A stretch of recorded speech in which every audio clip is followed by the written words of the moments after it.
for watching America Trends. I'm Mary Burt-Godwin, and we are here for National Recovery Month and National Sobriety Day. And I'm here with Janice Mulligan, a friend of mine who started Sober Surgeries.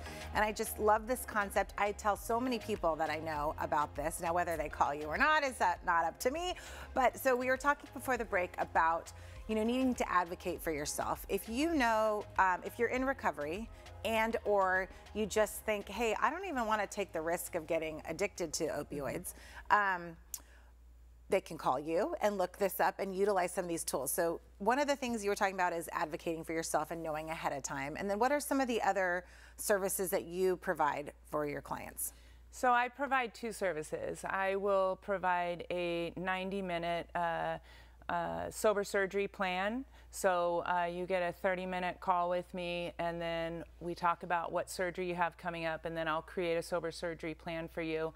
And then you get a 45-minute call with me, and we go over that, and it's like it's a recipe. It's like your plan of attack, and and that's really great for somebody if they have a strong support system, or aren't doing this on their own, and they'll go through with their surgery. Meaning like they have a husband, or I mean, somebody at the house with them. Definitely. Friend, family, spouse that can help regulate the medication, because you're not saying do everything cold turkey and or without pain management at some level. No, not for everybody. It's limited to no narcotics. So Okay. it just depends on the individual and what they're trying to achieve. Each case is unique.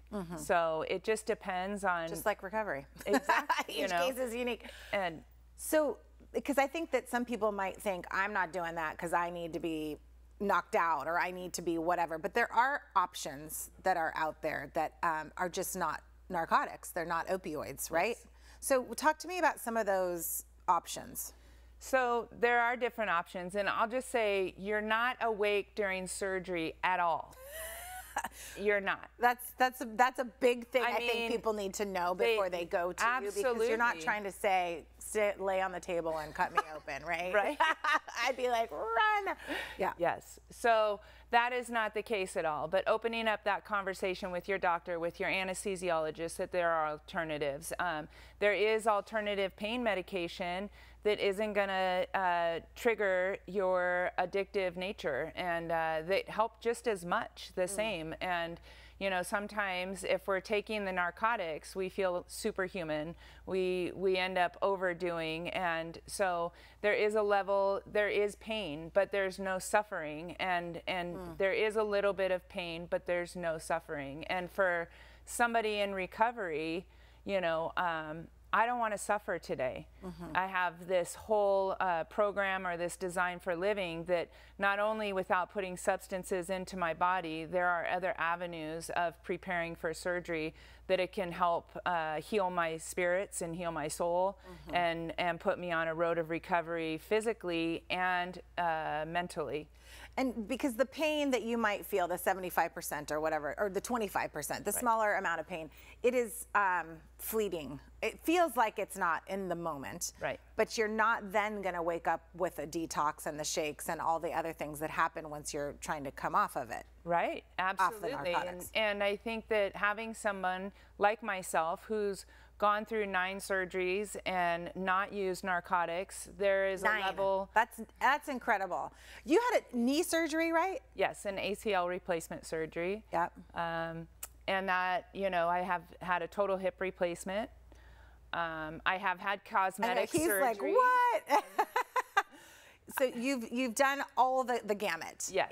And you've done them all with this plan in place. So you're not just throwing out things like, oh, we can do this. You actually have lived it and you've done it, which is why you consult and you also coach. Yes. So the other option is to do a 360 coaching, and that's where I will walk through surgery with you pre, during, and post-op. It's always nice when you go down to your pre-surgery appointment with the doctors, and sometimes people are just afraid to say, hey, I'm sober, or is there a way I can do this without taking narcotics? And so I get to come in to those appointments with you and be your coach, and it seems to work a little bit better when you have a coach. You have an advocate. Yes. And you don't take a lot of BS from people. Janice is a straight shooter. So that's why, you know, it's great having someone like you on someone's team, because you don't beat around the bush. And I mean, but you're loving, but you also can say, hey, this is what we need to do to help you get to the other side. It is. And I'm not a doctor. I'm just a sober person who has experience. And what I do know is that every client that I've worked with, if they made the decision to do this, that to date yet, I haven't had one mid or during that says, forget this, I'm out.